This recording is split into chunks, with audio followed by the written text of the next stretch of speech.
வணக்கம் டிஇடி தொலைக்காட்சி நேயர்களே, மீண்டும் ஒரு டாக்டர் பேசுகிறேன் நிகழ்ச்சியிலே உங்களோடு உங்கள் பாசமுள்ள போல் ஜோசப் மற்றும் நண்பர் அகனி சுரேஷ் அவர்கள். வணக்கம் சுரேஷ். வணக்கம் டாக்டர் போல் ஜோசப். வணக்கம் டிஇடி நேயர்களே. வழக்கம் போல் இன்றும் ஒரு நல்ல ஒரு தலைப்பில் உரையாடலாம் என்று நான் யோசித்து கொண்டு வந்திருக்கிறேன். ஏனென்றால் எந்த ஒரு வருத்தத்துக்கு போனாலும் இந்த நான் கேட்க போகிற இந்த வருத்தத்தோட தொடர்படுத்தி விடுவாங்க.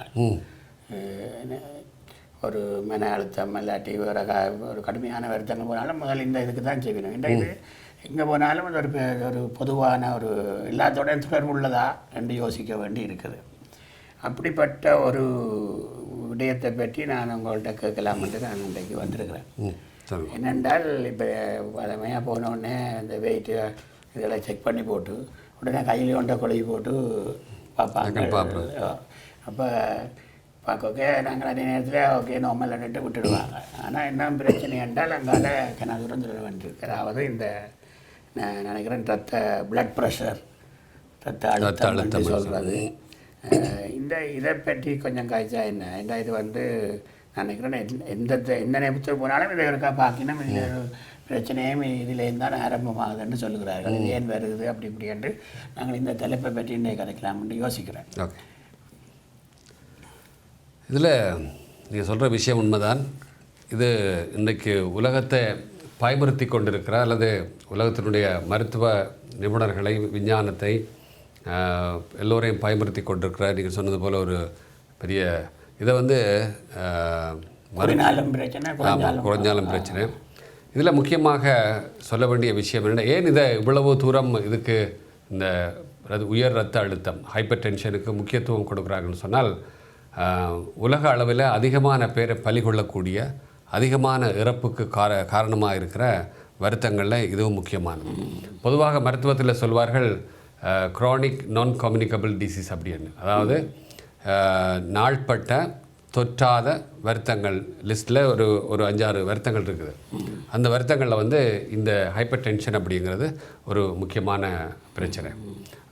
இது உலகத்தில் இந்த புள்ளி விவரங்களுடைய அடிப்படையில் பார்த்திங்கன்னா கிட்டத்தட்ட ஒவ்வொரு இந்த உலகத்தில் 1.3 பில்லியன் பீப்புள் இந்த வருத்தத்தோடு இருக்கிறாங்க அப்படிங்கிறது ஒரு கணிப்பாக இருக்குது. உலக சுகாதார ஹைப்பர் டென்ஷன்னாக்குள்ள உயர் ரத்த அழுத்தம். ஆமாம், பிளட் ப்ரெஷர்ன்றது பிளட் ப்ரெஷர் எல்லோருக்கும் பிளட் ப்ரெஷர் இருக்குது. பிளட் ப்ரெஷர் அப்படி எங்களுடைய ரத்தத்தில் ஒரு அழுத்தம் இருக்க வேண்டும். அந்த அழுத்தம் கூடவும் கூடாது, குறையவும் கூடாது. அதான் இந்த இது என்ன ஹை பிளட் ப்ரெஷர் அப்படின்னு சொல்லக்கூடியது. குறைஞ்சா அதை லோ பிளட் ப்ரெஷர்னு சொல்கிறோம். அப்போ இதில் ஏன் முக்கியத்துவம் கொடுக்குறேன்னா இந்த மாதிரி. அடுத்தது பார்த்திங்கன்னா கிட்டத்தட்ட 9.4 மில்லியன் பீப்புள், 9.4 மில்லியன் பீப்புள் ஒவ்வொரு வருஷமும் இந்த வருத்தத்தினால அல்லது இந்த வருத்தத்தோட தொடர்புடைய வருத்தங்களால் இறக்குறார்கள். டெத்து சும்மா சாதாரண விஷயம் இல்லை. அப்போ கிட்டத்தட்ட அப்படி அதாவது இந்த வருத்தத்தினால் மட்டுமல்ல, இந்த வருத்தம் வந்த பிறகு வரக்கூடிய மற்ற வருத்தங்கள் சேர்த்து, இப்போ ஹார்ட் அட்டாக் அப்படி இப்படி டயபெட்டிக் இப்படி பல இதுகளையும் சேர்த்து கிட்டத்தட்ட இந்த ஹைப்பர் டென்ஷன் பேசிக்னால் மட்டுமே, உயர் ரத்த அழுத்தத்தினால் மட்டுமே 9.4 மில்லியன் பீப்புள் இறப்பு ஏற்படுது.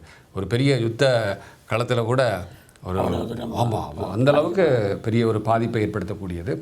இதில் என்ன நீங்கள் கேட்ட மாதிரி அடிப்படை என்னன்னு சொன்னால், ஒருவருடைய இரத்த அழுத்தம், ஏன் இந்த இரத்த அழுத்தம் வருகுது? இப்போ எங்களுடைய வழக்கமாக ப்ரெஷர் இருக்க வேணும். ப்ரெஷர் இல்லைன்னா இருக்க வேணும். ஆமாம், ஆள் உயிரோடு இருக்க முடியாது. அப்போ அந்த ப்ரெஷர் கூடவும் கூடாது, குறையவும் கூடாது. அதுதான் அந்த அடிப்படை. இந்த ப்ரெஷர் எப்படி வருதுன்னு சொன்னால், எங்களுடைய இதயம் சுருங்கி விரியுது. அப்போ இதயம் சுருங்கி விரிகிறதுனால சுருங்கும் போது வரக்கூடிய அந்த ஒரு ப்ரெஷர் என்ன, ஒரு அழுத்தத்தோடு தான் ரத்தம் எங்களுடைய உடலுடைய எல்லா இரத்த நாளங்களுக்குள்ளேயும் செல்ல வேண்டும். அதான் அந்த அடிப்படை. அப்போ எல்லா இரத்த நாளங்களும் கிட்டத்தட்ட தலை முதல் உச்சந்தலை முதல் உள்ளங்கால் வரைக்கும் அது ப்ரெஷரோடு செலுத்த வேண்டும். ஒரு பம்பிங் மெக்கானிசம். அந்த பம்பிங் மெக்கானிசத்துக்குள்ள வரக்கூடிய அந்த ப்ரெஷர் தான் நாங்கள் அழுத்தம்னு சொல்கிறோம். இந்த அழுத்தம் சுருங்கும் போது ஒரு அழுத்தம் வருது, விரியும் போது ஒரு அழுத்தம் வருது. இதயம் சுருங்கும் போது வரக்கூடிய அழுத்தத்தை நாங்கள் என்ன சொல்கிறோம்னு சொன்னால் சிஸ்டோலிக் ப்ரெஷர்னு சொல்கிறோம். சிஸ்டோலிக் அதாவது அழுத்தும் போது வரக்கூடிய அழுத்தம். இது கிட்டத்தட்ட நார்மலாக ஒரு 120 மில்லிமீட்டர் ஆஃப் மர்க்குரி இருக்க வேண்டும். அடுத்தது இதயம் பிறகு ரிலாக்ஸ் பண்ணுது, விரியுது, பிறகு சுருங்குது, பிறகு விரியுது. இது மாதிரி வந்து ஒரு நிமிடத்துக்கு உங்களுக்கு தெரியும் 72 தடவை துடிக்குது. அப்போ சுருங்கும் போதும் விரியும் போதும் வரக்கூடிய இந்த ப்ரெஷர் அழுத்த மாற்றம் தான் வந்து சிஸ்டோலிக் அண்ட் டயஸ்டோலிக்னு சொல்கிறது. இந்த விரியும் போது ரிலாக்ஸ் ஆகும்போது வரக்கூடியது வந்து டயஸ்டோலிக் ப்ரெஷர். இது வந்து கிட்டத்தட்ட 80 இருக்க வேணும். இப்போ 120 80 மில்லிமீட்டர் ஆஃப் மர்க்குரி இதை வந்து நாங்கள் நார்மலாக வச்சுருக்கிறோம். கிட்டத்தட்ட இதில் ஒரு சின்ன ஒரு அட்ஜஸ்ட்மெண்ட் இருக்கலாம். கிட்டத்தட்ட 120 என்பது ஒரு வயதை பொறுத்து, அதை பொறுத்து, அவருடைய வேலைகளை பொறுத்து, அவருடைய வாழ்க்கை முறைகளை பொறுத்து கிட்டத்தட்ட 120லேருந்து 130 வரைக்கும், 80லேருந்து 90 வரைக்கும் ஒரு வேரியேஷன் இருக்கிறது வந்து நார்மல், பிரச்சனை இல்லை. இந்த இதை அளக்கிற நேரம் இதெல்லாம் போடணும் கையில், அதே நான் கையில் போட்டு தான் அளக்கக்கூடிய. கையில் அந்த அளக்கக்கூடிய கருவியை வந்து சொல்கிறது ஸ்பிக்மோ மேனோமீட்டர்னு சொல்கிறது. இப்போ இடது பக்கத்தில் என்ன வேற எங்கேயும் வச்சு அளக்கிறத விட இடது இப்போ நேரடியாக இதயத்தினுடைய இதோட தொடர்புடைய இரத்த நாளங்கள் வந்து நேரடியாக இந்த பக்கம் வர்றதுனால, அதாவது லேட்ரல் ப்ரெஷர், லெஃப்ட் லேட்ரல் ப்ரெஷர்னு சொல்லுவோம். அப்போ கூட இந்த இடத்துல வச்சு அளந்தால் அதிகமாக அதை பார்க்க முடியும், தெளிவாக தெரியும். இப்போ நாடியை பிடிக்கிறது வந்து இந்த இடத்துல, ஏன்னா அந்த இரத்த குழாய்கள் வந்து மேலோட்டமாக இருக்குது. அதே மாதிரி இந்த இடத்துல வந்து அதனுடைய அந்த ஆற்றி வந்து மேலோட்டமாக இருக்கிறதுனால அதை வச்சு ஈஸியாக வந்து பார்க்கலாம். அதே நேரத்தில் கூடுதலாக வலது பக்கத்தில் பார்ப்பாங்க. சில பேருக்கு இடது பக்கத்தில் இந்த இடது பக்கத்தில் அதிகமாக பார்க்குறது, வலது பக்கத்துலேயும் பார்க்கலாம், பிரச்சனை இல்லை. ஆனால் ஒரு சின்ன வேரியேஷன் சில பேருக்கு இருக்கும், அது ஒரு முக்கியமானது. இந்த மாதிரி இந்த 120 80 இடையில் சிஸ்டோலிக் வந்து 120 டயஸ்டோலிக் 80 வந்து இருக்குது மில்லிமீட்டர் ஆஃப் மர்க்குரி. ஆமாம், இருக்கக்கூடியது. கொஞ்சம் கூட குறையதில் இருக்கலாமே தவிர ஒரு 140க்கு மேலே போனால் 130க்கு மேலே போனால் கண்டிப்பாக வந்து அவருக்கு அடிப்படை ப்ரெஷர் இப்போ துவங்குது அப்படின்னு அர்த்தம். 140க்கு மேலே போனால் கண்டிப்பாக இவர் ஒரு ஃபிக்ஸ் பண்ணலாம், இவர் என்ன சொல்கிறது, ஒரு உயர் இரத்த அழுத்த நோயாளி அப்படிங்கிறது. கீழே வந்து 80லேருந்து 90க்கு மேலே போனாலும் இவர் உயர் இரத்த அழுத்த நோயாளி அப்படிங்கிறத கணக்கு. அப்போ இது ரெண்டுக்கும் இடையில் இருக்கிற இந்த வேரியேஷன் வந்து கூடும். கிட்டத்தட்ட 160 180 இப்படியெல்லாம் போனால் வந்து கொஞ்சம் டேஞ்சரஸ் கண்டிஷன். கண்டிப்பாக அவர்கள் வந்து தொடர்ந்து இப்போ நீங்கள் ஒரு ஓடி போட்டு அல்லது ஒரு ஆக்டிவ் கூடுதலாக வந்து என்ன சொல்கிறது, இப்போ கொஞ்சம் தூரம் மாடிப்படியெல்லாம் ஏறி போட்டு அல்லது ஓடி போட்டு வந்தீங்கன்னா சாதாரணமாக 160 போகும். அது வந்து பயப்பட தேவையில்லை. இப்போ நாங்கள் ஒரு எக்ஸசைஸோட கனெக்ட் பண்ணக்கூடிய சில வினாடிகளுக்கு இருக்கும். இதே கான்ஸ்டண்ட்டாக தொடர்ந்து இருந்ததுண்டா கண்டிப்பாக போய் நீங்கள் மருத்துவரை பார்க்க முடியும். இதுதான் இதனுடைய அடிப்படை. சரி, இப்போ இந்த ஒரு ஹைப்பர் டென்ஷன், அந்த உயர் இரத்த அழுத்தம் ஒரு ஆளுக்கு வருதுன்னு சொன்னால், இப்போ இந்த அளக்கிறதுக்கு முதல் இதை போய் சில அறிகுறிகள் காணப்படும், அதிலிருந்து இதை அடையாளம் காணக்கூடியதாக இருக்கலாம் தானே? ஆமாம். அப்படியான அறிகுறிகள் என்ன இந்த? ஆமாம், இது என்னென்னா இப்போ இது ஒரு பொதுவாக மருத்துவத்தில் சொல்கிறது சைலண்ட் கில்லர்ண்டு. அறிகுறிகளே இல்லாமல் ஒருவரை வந்து சில பேருக்கு 160 170 இருக்கும், 180 கூட இருக்கும், ஆனால் எந்த விதமான ஒரு அறிகுறியும் இருக்காது. அப்போ இதை வந்து ஏசிம்டமெட்டாலஜின்னு சொல்லுவோம். ஏசிம்டமெட்டாலஜின்னா எந்த அறிகுறியும் இல்லாமலே நீண்ட காலத்துக்கு இருப்பார்கள். நீண்ட காலத்துக்குன்னா ஒரு 4 மாதம் 5 மாதம், அதுக்கு பிறகு தான் கொஞ்சமாக அவர்களுக்கு பிரச்சனை வரும். இப்போ இதனுடைய பொதுவான ஆரம்ப அறிகுறி என்னென்னா, முதலாவது வந்து அடிக்கடி ஏற்படக்கூடிய ஒரு தலைவலியோட கூடிய ஒரு சக்தி அல்லது ஒரு என்ன சக்தி இருக்கிற மாதிரி வாமிட்டிங் அல்லது நாஷியா, ஒரு சக்தி வருவது போல் ஒரு த்ரோ அப்னு சொல்லுவார்கள், அந்த மாதிரியான ஒரு உணர்வு இருக்கலாம், ஒரு பிரட்டத்தன்மை இருந்து கொண்டே இருக்கும். அடுத்தது வந்து லேசாக இருந்துட்டு எழும்பும்போது அல்லது எங்கேயாவது பண்ணும்போது கொஞ்சம் ஆக்டிவிட்டீஸ் எக்ஸர்ஷனாக இருக்கும்போது ஒரு சின்ன தலைச்சுட்டல் இருக்கும். அந்த மாதிரி இதெல்லாம் வந்து ஒரு ஆரம்ப அறிகுறி. சில பேருக்கு என்னென்ன அவசியம்னா, இந்த கழுத்தினுடைய பின்பகுதி, இது வந்து மருத்துவத்தில் வந்து நாங்கள் ஆக்சிபிட்டல் ரீஜன்னு சொல்லுவோம். அப்போ இந்த கழுத்தினுடைய பின்பகுதியில் ஒரு விதமான இறுக்கம், ஒரு வலி இருக்கும் கழுத்தினுடைய பின்பக்கத்தில். சில பேருக்கு வந்து திடீர்னு வேர்க்கும். இப்போ இரவில் படுத்திருக்கும் போது வேர்க்கும், அதை கவனித்து கொள்ளணும். இரவில் படுத்திருக்கும் போது அதிகமாக வேர்க்குது அப்படின்னா. சில பேருக்கு இந்த பார்வை வந்து முதலை விட கொஞ்சம் இந்த பார்வை மங்குற மாதிரியான ஒரு வித்தியாசமான குணங்குறிகள் இருக்கும். அடுத்தது சில பேருக்கு அடிக்கடி சிறுநீர் கழிக்க வேணும் போல் ஒரு உணர்வு, அது வந்து டயபெட்டிக் நோயாளிகளுக்கும் அப்படி இருக்கும். ஆனால் இதுலேயும் வந்து அடிக்கடி இரவில் எழும்பி சிறுநீர் கழிக்க வேணும் போல் இருக்கும். அல்லது வந்து பொதுவாகவே சிறுநீர் அதிக தண்ணி குடிக்காமலே சிறுநீர் அதிகமாக கழிக்க வேணும் போல இருக்கும். அந்த மாதிரியான சிம்டங்கள் இருக்கலாம். சில பேருக்கு பார்த்திங்கன்னா மூச்சு விட கஷ்டம், இன்னொன்று வந்து நெஞ்சு படபடப்பு. இதுதான் வந்து ஆரம்ப அறிகுறி. ஆமாம், இது மாதிரியான அறிகுறிகள் இருந்தால் கண்டிப்பாக இதில் இந்த நான் சொன்ன இந்த 10 அறிகுறிகளையும் ஒரு 5 அறிகுறிகள் ஒருவருக்கு இருக்கிற பொழுது கண்டிப்பாக பார்க்க வேணும். நினைக்கிறேன் இந்த இரத்த அழுத்தம் நினைக்கிறேன் சடுதியாக குறையோகிய நினைக்கிறேன். சில அவர்களுடைய பேச்சில் ஒரு தடுமாற்றம் மாதிரி அப்படியான இதுகள் இருக்கிறதா? ஆமாம், அதாவது வந்து அது ஹைப்போ டென்ஷனில் இப்போ ஹைப்பர் அதிகமாக கிட்டத்தட்ட 180 190 போகும்போதும் இருக்கும். இதே வந்து இந்த சிஸ்டோலிக் ப்ரெஷர் வந்து கிட்டத்தட்ட 90 70 80 இப்படி கீழே குறையும் போதும் அவர்களுக்கு வரும். ஏன்னா வந்து இரத்த ஓட்டம் வந்து மூளைக்கு போகிறது வந்து அந்த நேரத்தில் குறைபடும். அதாவது இந்த ஹைப்போ டென்ஷன் வரும்போது ரத்த அழுத்தம் வந்து குறையும் போது தடுமாற்றம், அப்போ மூளைக்கு போகிற ரத்தம் குறைஞ்சிச்சுன்னா அவர்கள் கொஞ்சம் தடுமாற்றம் இருக்கும். ஆமாம், அது வந்து லோ பிளட் ப்ரெஷருடைய அறிகுறி.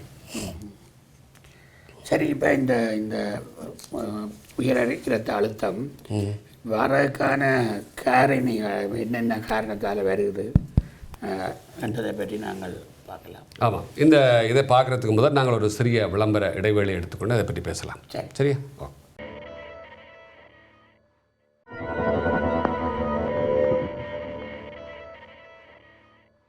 மீண்டும் ஒரு சிறிய விளம்பர இடைவேளைக்கு பிறகு உங்களோடு உங்கள் பாசமுள்ள பால் ஜோசப் மற்றும் நண்பர் சுரேஷ் அவர்கள்.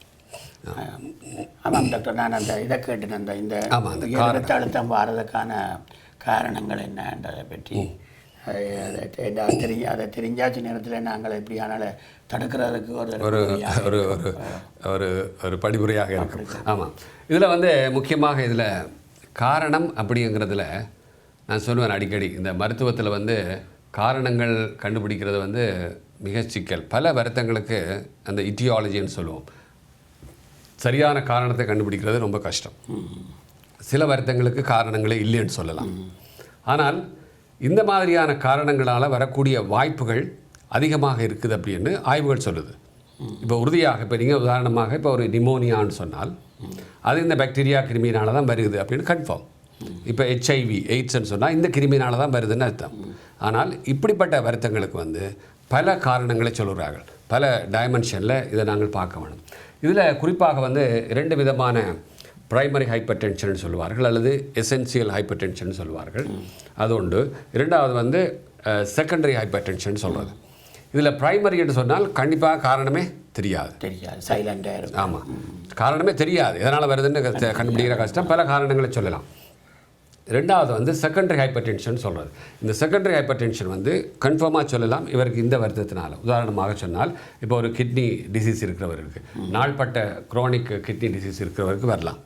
இல்லது வந்து தைராய்டு பிரச்சனை இருக்கிறவர்களுக்கு வரலாம். இப்படி உறுதியான காரணங்களை சொல்லி இப்போ குசிங் சிண்ட்ரோம் அப்படிங்கிற ஒரு வருத்தம், இப்படி பல வருத்தங்களுக்கு நான் அதை பற்றி பிறகு சொல்கிறேன் உங்களுக்கு. அப்போ இந்த மாதிரியான வருத்தங்கள் அடிப்படையினால் வரக்கூடியது வந்து செகண்டரி ஹைப்பர் டென்ஷன் அப்படின்னு. இதில் குறிப்பாக இந்த காரணங்களை பொறுத்த வரைக்கும் பெரிய பட்டியலே இருக்குது மருத்துவத்தில் வந்து. அதனால் அவர்கள் சொல்வார்கள் வந்து மல்டி ஃபேக்டோரியல் காஸ்ன்னு சொல்வார்கள். பல காரணங்கள் இருக்குன்னு.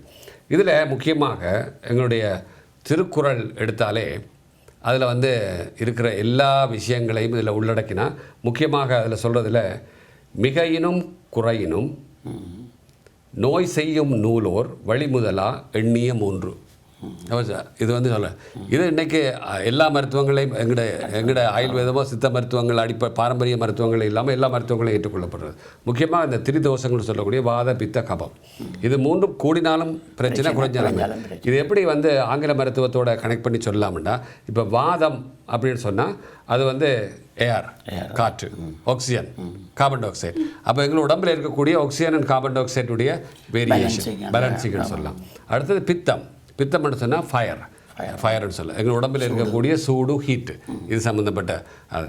அடுத்தது வந்து கபம்னு சொன்னால் வாட்டர், கிட்னி, நீர் சம்மந்தப்பட்டவர். இது 3 கூடினாலும் குறைஞ்ச. அப்போ அவர் அந்த பல ஆயிரம் ஆண்டுகளுக்கு முதலே சொல்லி வச்சு, இது முக்கியமானது. ரெண்டாவது காரணத்தை பார்த்தீங்கன்னா இந்த ஜெனட்டிக்.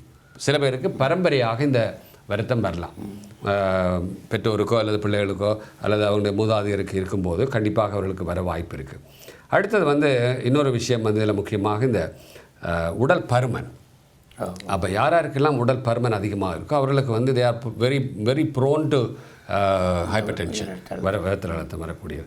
சில பேர் வந்து அவருடைய லைஃப் ஸ்டைல், வாழ்க்கை முறைகள், இப்போ ஸ்மோக் பண்ணுறதுனால அதிகமாக ஸ்மோக் பண்ண என்ன ஆகும்னா உங்களுக்கு அந்த அதில் இருக்கிற நிக்கோட்டின்ஸ், அதில் இருக்கிற அந்த கார்பன், அதில் இருக்கிற அந்த டார், அந்த புகையிலில் இருக்குது, இதெல்லாமே இரத்த குழாய்களில் படிய ஆரம்பிக்கும். அப்போ அந்த மாதிரியான காரணங்கள் இருக்குது. அப்போ சில பேருக்கு இரத்த குழாய்கள் நோமலாகவே தடிப்பாக இருக்கும்.